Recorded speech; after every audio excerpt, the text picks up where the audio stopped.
வணக்கம் தமிழா. 2025 group D தேர்வுக்காக நம்ம general awareness most expected question பார்க்க போறோம். ஒவ்வொரு கொஸ்டினுக்கும் நம்ம டீடைல்டு எக்ஸ்பிளனேஷனோட நம்ம இந்த வீடியோவில் பார்க்க போறோம். இது வரைக்கும் நம்ம தமிழா ஐஏஎஸ் யூடியூப் சேனலை சப்ஸ்கிரைப் பண்ணாமல் பார்த்துக்கிட்டதுன்னா சப்ஸ்கிரைப் பண்ணுங்க. கூடவே இருக்க பெல் சிம்பிளையும் கிளிக் பண்ணுங்க.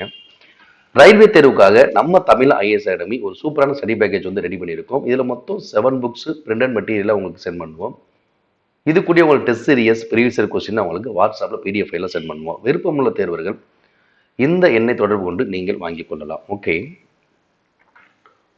பின்வரும் எந்த மூலக்கூறுகள் ஒற்றை பிணைப்புகளை மட்டும் கொண்டுள்ளது அப்படின்னா இதுக்கு மிக சரியான ஆன்சர் CH4, அதாவது மீத்தேன். ஒற்றை பிணைப்புக்கு எடுத்துக்காட்டு மீத்தேன், அதாவது alkane. Methane, ethane, propane, butane, pentane, இதெல்லாம் என்ன? அல்கேன். CnH2n+2 பொது வாய்ப்படை கொண்ட அல்கேன் கேட்டாவே ஒற்றை பிணைப்பு தான். அப்ப இரட்டை பிணைப்புக்கு எடுத்துக்காட்டு எது? இரட்டை பிணைப்புக்கு எடுத்துக்காட்டு எது பார்த்தீங்கன்னா ஈத்தீன், அல்கீன். இரட்டை பிணைப்பு. முப்பிணைப்பு, இந்த முப்பிணைப்புக்கு எடுத்துக்காட்டு எதுன்னு பார்த்தீங்கன்னா அல்கைன், நைட்ரஜன், அல்கைன், நைட்ரஜன், அஸ்டிலீன், இதெல்லாம் முப்பிணைப்புக்கு எடுத்துக்காட்டு. புரியுதுங்களா? ஒற்றை பிணைப்புக்கு எடுத்துக்காட்டு அல்கேன், மீத்தேன், CH4. இரட்டை பிணைப்பு எடுத்துக்காட்டு ஈத்தீன். முப்பிணைப்புக்கு எடுத்துக்காட்டு அல்கைன், நைட்ரஜன், அஸ்டிலீன். ஓகே, அடுத்து மெண்டலீஃப் தனது கால அட்டவணையில் தனிமோர்ஸ் அட்டவணையில் உள்ள தனிமங்களை வரிசைப்படுத்த பயன்படுத்திய அடிப்படை பண்பு என்ன? அதாவது மெண்டலீஃப் தனிமோர்ஸ் அட்டவணையை வரிசைப்படுத்துறாரு, வகைப்படுத்துறாரு. அவர் எந்த பண்பை அடிப்படையை வச்சு வரிசைப்படுத்துறாரு அப்படின்னு பார்த்தீங்கன்னா அணு நிறையினுடைய அடிப்படையில் தான் வரிசைப்படுத்தாரு. அதாவது மெண்டலீஃப் இருந்தாலும் சரி, டோபர் நீர், மும்ம விதி டோபர் நீர், எண்பது நீர், இவங்க எல்லாம் அணு நிறையின் அடிப்படையில் தான் தனிமங்கள் வரிசைப்படுத்துறாங்க. ஹென்ரி மோஸ்லே மட்டும்தான் அணு என்ன அடிப்படையை வச்சு வரிசைப்படுத்துறாரு. அடுத்ததாக எந்த வளிமண்டலம் வெது வெதுப்பாக இருக்கிறது அப்படின்னு கேட்கிறாங்க. மிகச்சரியானது காண்டினென்டல் டிராபிக்கல். அதாவது காண்டினென்டல் டிராபிக்கல்னா பாலைவன பகுதிகள், வறண்ட பாலைவன பகுதிகள் தான் காண்டினென்டல் டிராபிக்கல். வெப்பம் அதிகமாக இருக்கும், ஈரப்பதம் குறைவாக காணப்படக்கூடிய பகுதிகளில் வளிமண்டலம் வெது வெதுப்பாக இருக்கும். அதுக்கு பேர் என்னது? காண்டினென்டல் டிராபிக்கல், வறண்ட பாலைவன பகுதிகள். அடுத்து ஒரு கோளக கண்ணாடியின் பி என்பது என்னது? ஆடி மையம். மற்றும் எஃப் என்பது முக்கிய குவியம், ஃபோக்கல் பாயிண்ட் அல்லது முதன்மை குவியம். பி மற்றும் எஃப்க்கு இடையான தூரத்தின் இருமடங்காக முதன்மை அச்சில் ஒரு புள்ளி இருக்கும். அந்த புள்ளிக்கு பேர் என்னன்னா வளைவு மையம், சென்டர் ஆஃப் கர்வேச்சர். அது சின்னு சொல்லுவோம். முதன்மைக்கு கேபிட்டல் எஃப்னு சொல்லுவோம், ஆடி மையத்தை பின்னு சொல்லுவோம். புரியுதுங்களா? அடுத்து அதிகபட்ச பொது சமூக நன்மை என்ற கொள்கை பொது நிதியின் மூலமாக இருக்கும் மிக அடிப்படையான கொள்கை. அந்த கொள்கை யார் சொல்றாங்க பார்த்தீங்கன்னா டால்டன் தான் சொல்றாரு. ஓகேங்களா? அடுத்து பிளாஸ்டர் ஆஃப் பாரிஸில் இருக்கக்கூடிய நீரின் ஒரு மூலக்கூறு படிகமாக்கலுடன் பிளாஸ்டர் ஆஃப் பாரிஸில் இருக்கக்கூடிய நீரின் ஒரு மூலக்கூறு படிகமாக்கலுடன் CaSO கால்சியம் சல்பேட்டின் எத்தனை சூத்திரம் அலகுகள் இணைக்கப்பட்டுள்ளது அப்படின்ற மிகச் சரியான ஆன்சர் 2 சூத்திரம் அலகுகள் இணைக்கப்படும். பொதுவாக பிளாஸ்டர் ஆஃப் பாரிஸ் CaSO4.2 தான். ஒரு நீலக்குறி என்பது H2O. என்ன சொல்றாங்க? 2 நீர் மூலக்கூறு இணைக்கப்பட்டது அப்படின்னு சொல்றாங்க. இப்போ 2 நீல CaSO4.2H என்பது ஜிப்சம். ஓகே, 2011ஆம் ஆண்டு மொழிகள் கணக்கெடுப்பின்படி இந்தியாவில் அதிகம் பேசப்படும் 2வது மொழி. அப்ப இந்தியாவில் முதல்ல பேசக்கூடிய அதிகம் பேசக்கூடிய முதல் மொழி இந்தி தான். 2வது அதிகம் எது பேசுறாங்கன்னா பெங்காலி, 2 பெங்காலி, 3 மராத்தி, 4 தெலுங்கு, 5 தமிழ். ஓகே, ஃபர்ஸ்ட் என்னது? ஹிந்தி. ஃபர்ஸ்ட் இடம் என்னன்னா ஹிந்தி தான். அதிகம் பேசக்கூடிய மொழியில ஃபர்ஸ்ட் ஹிந்தி. இது என்ன கணக்கெடுப்பு? 2011 சென்சஸ். மார்ச் 2022 நிலவரப்படி லட்சத்தீவு யூனியன் பிரதேசத்துல அமைந்துள்ள தீவுகளில் அமைந்துள்ள எத்தனை தீவுகள்ல மனிதர்கள் வசிக்கிறாங்க அப்படின்னு கேட்கிறாங்க. அமைந்துள்ள டேஸ் தீவுகளில் மனிதர்கள் வசிக்கிறார் அப்படின்னா மொத்தம் 2020 மார்ச் நிலவரப்படி லட்சத்தீவுகள்ல மொத்தம் 10 தீவுகள்ல மனிதர்கள் வசிக்கிறாங்க. அடுத்து a strong magnet is moved towards a stationary coil. The current in the coil, the maximum in the angle, and between the direction of the motion of the magnetic plane of the coil is காயிலி சரியான answer அது 90 degree தான் அது மிகச் சரியானது. எந்த சூத்திரம் நிறைவுறாத carbon சேர்மத்துடன் தொடர்புடையது? எந்த சூத்திரமானது நிறைவுறாத கார்பன் சேர்மத்துடன் பார்த்தீங்கன்னா இதெல்லாம் பார்த்தீங்கன்னா அல்கேன். இது வந்து அல்கேன் வாய்ப்பாடு CnH2n+2. இது வந்து நிறைவுறாத கார்பன் சேர்மம். இதெல்லாம் நிறைவுற்ற கார்பன் சேர்மம். C2H4 என்பது என்னது? இந்த C2H4 என்னது? Ethylene. CH4 methane, C2H6 ethane, C3H8 probe, C4 பியூட். ஓகேங்களா? இதில் அல்கேன், இது நிறைவுற்ற கார்பன் சேர்மம். நிறைவுறாத C2H4 எத்திலீன். இதுதான் என்னது? சரியானது. ஒளி விலகல் எண்ணின் மதிப்பை இதை பயன்படுத்தி கணக்கிடலாம், கண்டுபிடிக்கலாம். மிகச் சரியான விதி ஸ்னெல் விதி. என்ன விதி? ஸ்னெல் விதி. ஒளி விலகல் அப்படின்னாவே என்ன விதி? ஸ்னெல் விதி தான். அதாவது படுகோணத்தின் சைன் மதிப்பிற்கும் விலகு கோணத்தினுடைய சைன் மதிப்பிற்கும் இடையே உள்ள தகவு ஒரு மாறிலி. இடையே உள்ள தகவல் ஒரு மாறிலி, அதை மாறாத ஒளி விலகல். அதான் என்னது? ஸ்னெல் விதி. படுகோணம்னா I, விலகு கோணம் R. ஓகேங்களா? இந்த மேக்ஸ்வெல் விதி என்பது பார்த்தீங்கன்னா மின்சாரம், காந்தம், லைட்டோட தொடர்புடைய விதி தான் மேக்ஸ்வெல் விதி. ஓகேங்களா? ஓம் விதி V = IR. ஓகேங்களா? V = I என்பது ஓம். V என்பது மின்னழுத்தம் அல்லது மின்னழுத்த வேறுபாடு வோல்டேஜ். I என்பது மின்னோட்டம் கரண்ட், R என்பது மின்தடை ரெசிஸ்டன்ஸ். ஏப்ரல் 2020 நிலவரப்படி இந்திய அரசியலமைப்புல 12 அட்டவணைகள் இருக்கு. அதோட எத்தனை பிரிவுகள் இருக்குன்னா மொத்தம் 448 பிரிவுகள் இருக்கு. பகுதிகள் 25 பகுதிகள் இருக்கு. ஒரு முகப்புரை இருக்கு. ஓகேங்களா? 448 ஆர்டிகல்ஸ் இருக்கு. எவ்வளவு அமெண்ட்மெண்ட் பண்ணியிருக்காங்க? இதுவரைக்கும் 106 சட்ட திருத்தங்கள் பண்ணியிருக்கோம். இதுவரை எவ்வளவு சட்ட திருத்தம் நடந்திருக்கு? 106. இந்தியாவுடைய 3ஆம் 5ஆம் திட்டம் யார் தலைமையில் தொடங்கப்பட்டதுன்னு கேட்கிறோம். இந்தியாவுடைய 3ஆம் 5ஆம் திட்டம் யாருடைய தலைமையில் தொடங்கப்பட்டது பார்த்தீங்கன்னா ஜவஹர்லால் நேரு. முதல் 5ஆம் திட்டம் எப்ப? முதல் 5ஆம் திட்டம் 51 to 56, செகண்டு 56 to 61, 3 61 to 66. ஏன்னா 64 வரைக்கும் இந்திய பிரதமர் நேரு தான். 61 ஸ்டார்ட் பண்றாங்க. அப்ப யார் தொடங்குற? ஜவஹர்லால் நேரு தலைமையில் தொடங்கப்பட்டது. அடுத்து ஒரு வேதி வினை கொடுத்திருக்காங்க பாருங்க. சோடியம் சல்பேட் பேரியம் குளோரைடு வினைபுரிந்து பேரியம் சல்பேட்டையும் சோடியம் குளோரைடையும் தருகிறது. கொடுக்கப்பட்ட வேதி வினையில் கரைசல தங்கும் வினை விளைபொருள் கேட்கிறாங்க. வினை விளைபொருள் இந்த பக்கம் இருக்கிறது, இந்த பக்கம் இருக்கிறது வினை படுபொருள். அப்ப கரைசல் தங்கக்கூடிய என்னது? Sodium chloride. என்னது? சோடியம் குளோரைடு தான் என்னது? மிகச் சரியான ஆன்சர். பால்வினை நோய்கள் பரவுவதை ஓரளவுக்கு தடுக்க உதவும் கருத்தடை முறை என்ன கேட்கிறாங்க. 4 ஆப்ஷன்ஸ் கொடுத்திருக்காங்க. வாய் வழி கருத்தடை மாத்திரைகள், இது தவறு. வாசக்டமி, பால்வினை நோய்கள் தான் கேட்கிறாங்க. வாசக்டமி என்பது ஆண்களுக்கான குடும்ப கட்டுப்பாடு, நிரந்தர குடும்ப கட்டுப்பாடு சிகிச்சை முறை, விந்துநாள துண்டிப்பு. அது குடும்ப கட்டுப்பாடு சிகிச்சை. என்ன கேட்கிறாங்க? பால்வினை நோய்கள் பரவுவதை ஓரளவுக்கு தடுக்கக்கூடிய கருத்தடை முறை. வாசக்டமி கிடையாது. IUD இன்ட்ராயுடி டிவைஸ் கிடையாது. என்னது? ஆண் உரைகள் என்பதுதான் பால்வினை நோய்கள் பரவுவதை ஓரளவுக்கு தடுக்க உதவும் கருத்தடை முறைங்கிறாங்க. டேஸ் என்பது முதியோர் பாதுகாப்பு மற்றும் அமைப்புசாரா தொழிலாளர் சமூக பாதுகாப்புக்கு அரசு திட்டம் அப்படிங்கிறாங்க. சரியான ஆன்சர். பிரதான் மந்திரி சிரம் யோகி மந்தன் யோஜனா. பிரதான் மந்திரி சிரம் யோகி மந்தன் யோஜனா இந்த திட்டம் தான் முதியோர் பாதுகாப்பு மற்றும் அமைப்புசாரா தொழிலாளர்கள் சமூக பாதுகாப்புக்கான ஒரு அரசு திட்டம். 18 வயதிலிருந்து 40 வயதுக்கு ஆன ஒரு திட்டமாக இது பார்க்கப்படுகிறது. ஒரு கடத்தியோட மின்தடை எவ்வளவு சொல்றாங்க? 15 ஓம். உங்களை மின்தடையின் அழகு என்னது? ஓம் தான். அப்ப ஒரு கடத்தியோட மின்தடை எவ்வளவு சொல்றாங்க? 15 ஓம். ஆனால் மூன்றில் ஒரு பங்கு ஆரம் கொண்ட அதே பொருள் மற்றும் நீளம் கொண்ட மற்றொரு கம்பி எடுக்கப்பட்டால் இரண்டாவது கம்பியினுடைய மின்தடை டேஸாக இருந்திருக்கிறாங்க. ஒரு கடத்தின் மின்தடை எவ்வளவு? 15. ஆனால் மூன்றில் ஒரு பங்கு என்ன கேட்கிறாங்க? மூன்றில் ஒரு பங்கு ஆரம் கொண்ட அதே பொருள் மற்றும் அதே நீளம் கொண்ட மற்றொரு கம்பி எடுக்கிறாங்க. அப்ப இன்னொரு கம்பிக்கு மின்தடை எவ்வளவு கேட்கிறாங்க? அப்ப மூன்றில் ஒரு பங்கு. அப்ப ஒரு பங்கு எவ்வளவு இருக்கும் பாத்தீங்கன்னா, ஒரு பங்கு எவ்வளவு இருக்கும்? அதே பொருள் மட்டும் நீளம் இன்னொரு கம்பி எடுக்கிறாங்களா? ஒரு பங்கு எவ்வளவு இருக்கும்? ஒரு ஸ்கொயர் எவ்வளவு வரும்? 1.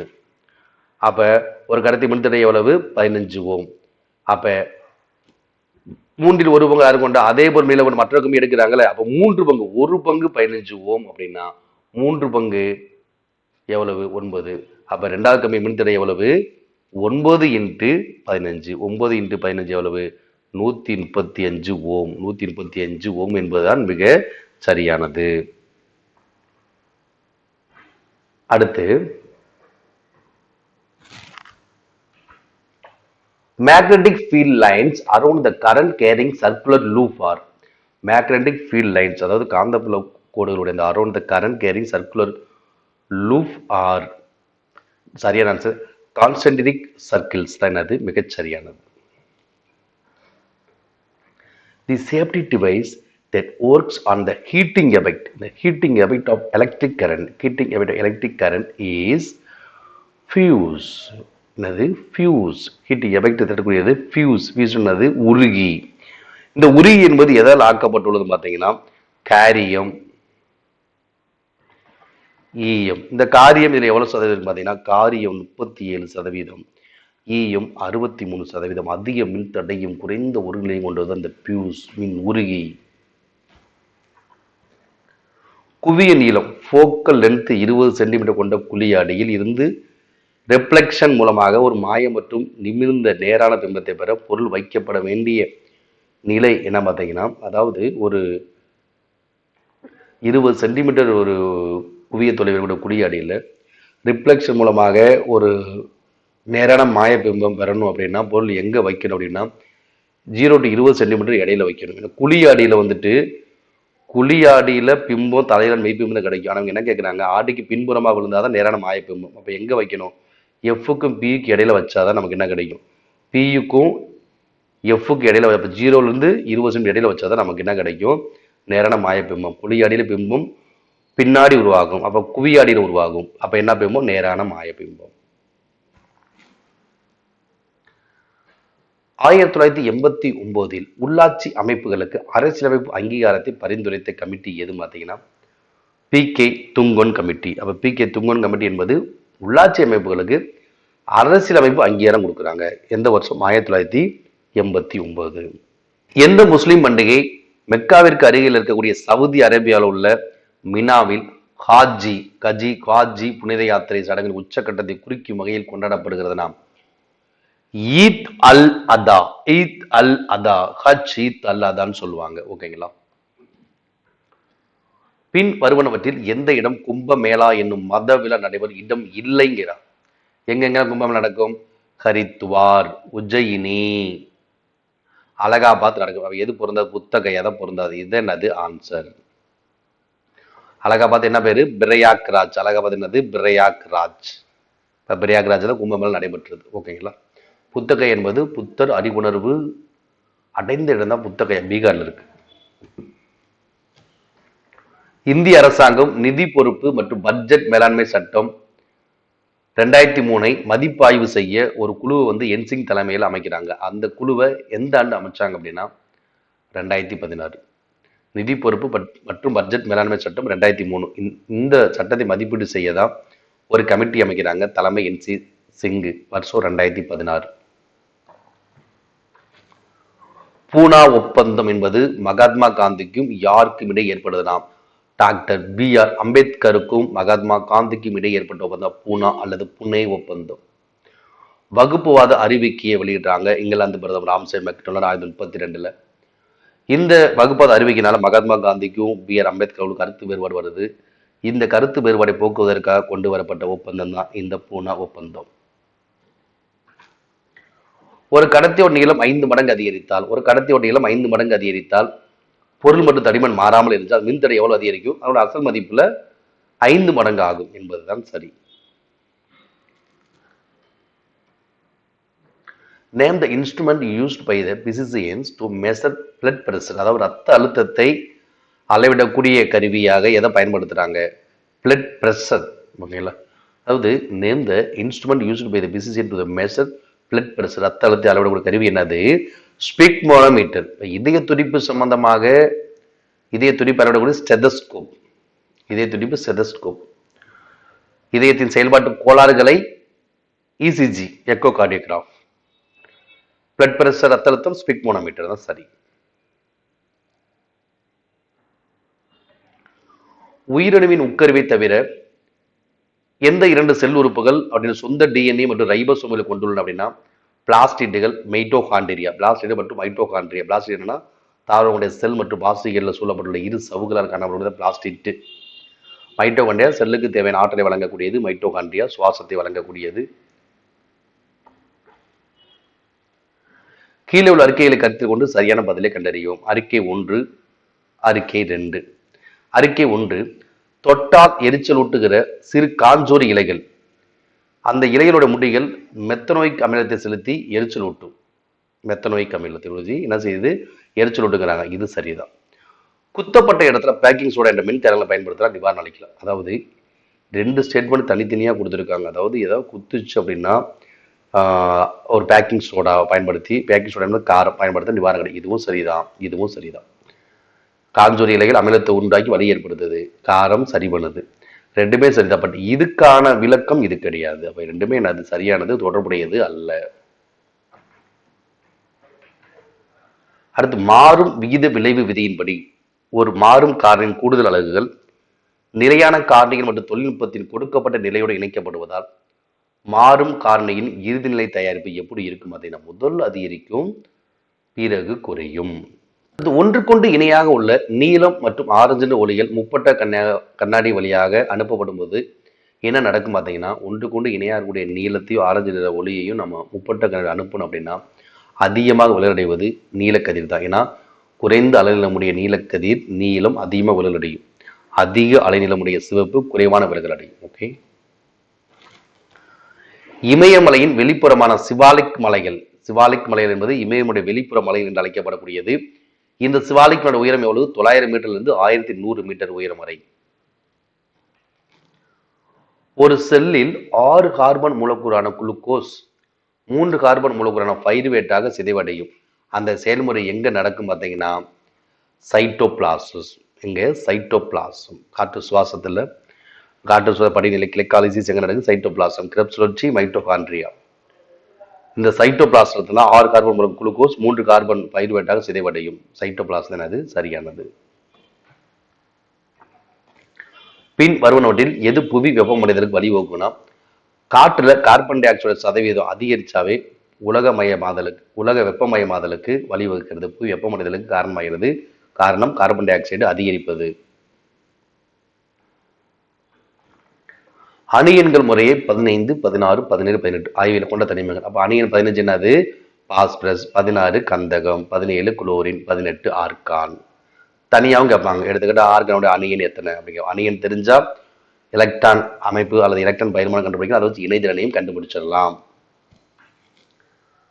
எந்த வேதிவினை இரட்டை இடப்பெயர்ச்சி வினைக்கு எடுத்துக்காட்டு? 2 சேர்மங்கள் வினைப்படும் பொருட்களாக வினையில் ஈடுபடும் பொழுது ஒன்றோடு ஒன்று பரிமாற்றம் அடைந்து வினை விளைவுகள் உருவாக்கும். அதுதான் இரட்டை இடப்பெயர்ச்சி வினை. எடுத்துக்காட்டாக சோடியம் சல்பேட் பேரியம் குளோரைடு வினைபுரிந்து பேரியம் சல்பேட்டையும் சோடியம் குளோரைடையும் உருவாக்கும். இதுதான் இரட்டை இடப்பெயர்ச்சி வினை. தேங்க்யூ. இந்த வீடியோ உங்களுக்கு பிடிச்சிருந்தா லைக் பண்ணுங்க, கமெண்ட் பண்ணுங்க, நண்பர்களுக்கு ஷேர் பண்ணுங்க.